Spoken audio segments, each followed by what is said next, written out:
তথ্য উপদেষ্টা মাহফুজ আলমের ওপর বোতল ছোড়া শিক্ষার্থীর নাম হুসনাইন। সে জগন্নাথ বিশ্ববিদ্যালয়ের 2023-24 শিক্ষাবর্ষের অর্থনীতি বিভাগের শিক্ষার্থী। এই তথ্য জানিয়েছে জবির সাবেক বর্তমান শিক্ষার্থীদের একমাত্র ফেসবুক পেজ জবিয়ান্স।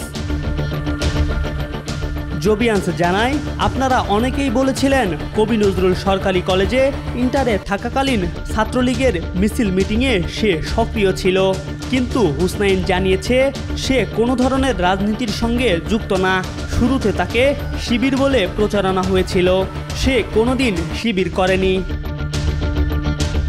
হুসনাইনের বক্তব্য, গতকালের ঘটনার পর সারা দেশে আমাকে পরিচয় করে দেওয়া হয়েছে ছাত্রলীগ হিসেবে, অথচ পরিবারের আর্থিক সংকট থাকায় আমি বিশ্ববিদ্যালয়ে ভর্তি পরীক্ষা দিয়ে সাব কন্ট্রাক্টর হিসেবে জুলাইয়ের দিকে মাতুয়ালে একটা ইনস্ট্রাকশনে কাজ করার জন্য যোগ দেই। সেখানেই আমি কাজ করি। আমি আমার জীবনে কোনো রাজনীতির সাথে যুক্ত ছিলাম না। যদি কেউ প্রমাণ করতে পারে আমি ইন্টারে ছাত্রলীগ ছিলাম, তাহলে আপনারা আমাকে যে শাস্তি দেবেন আমি মেনে নেব। কেউ একগুচ্ছ প্রমাণ দিক শুধু।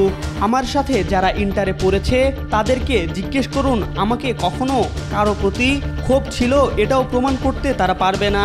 আবার বলা হয়েছে শিবির, আমি শিবির করিনি কোনো দিন।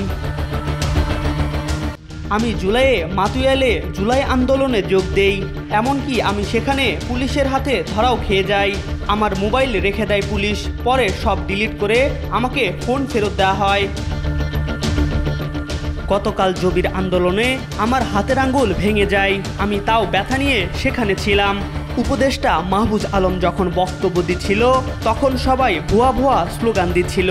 সেই এক্সাইটমেন্টে আমি নিচে পড়ে থাকা পানিসহ একটি প্লাস্টিকের বোতল উপরের গাছের দিকে থ্রো করি, কিন্তু আমি জীবনও ভাবিনি এটা উপদেষ্টার মাথায় পড়বে। আমার জীবনে এটা সবচেয়ে অবাক করা কাণ্ড হয়েছে। আমি যা লক্ষ্য করি বোতলটি ঠিক কিভাবে সেখানে গিয়েছে এটা ভেবে অন্যদের চেয়ে আমি বেশি অবাক হয়েছি। অনিচ্ছাকৃত হলেও এটা সেখানে চলে গিয়েছে। দোষ করার মানসিকতায় না থেকেও এটা যেহেতু হয়ে গিয়েছে, সেহেতু আমি তার কাছে দুঃখ প্রকাশ করা ছাড়া আর কিছুই করার নেই।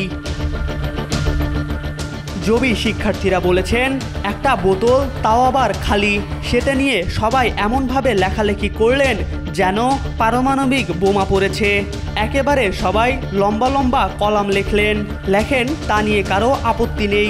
ন্যায্য দাবিতে আন্দোলনরত জগন্নাথ বিশ্ববিদ্যালয়ের শিক্ষার্থীদের ওপর পুলিশ গুলি টিয়ার গ্যাস চালালো, অনেককে রক্তাক্ত করা হলো, এমনকি শিক্ষকরাও রক্তাক্ত হলেন।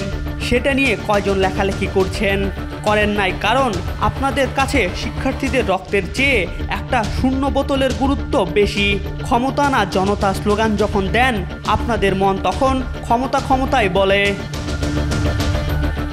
MR আকাশ, আজকাল।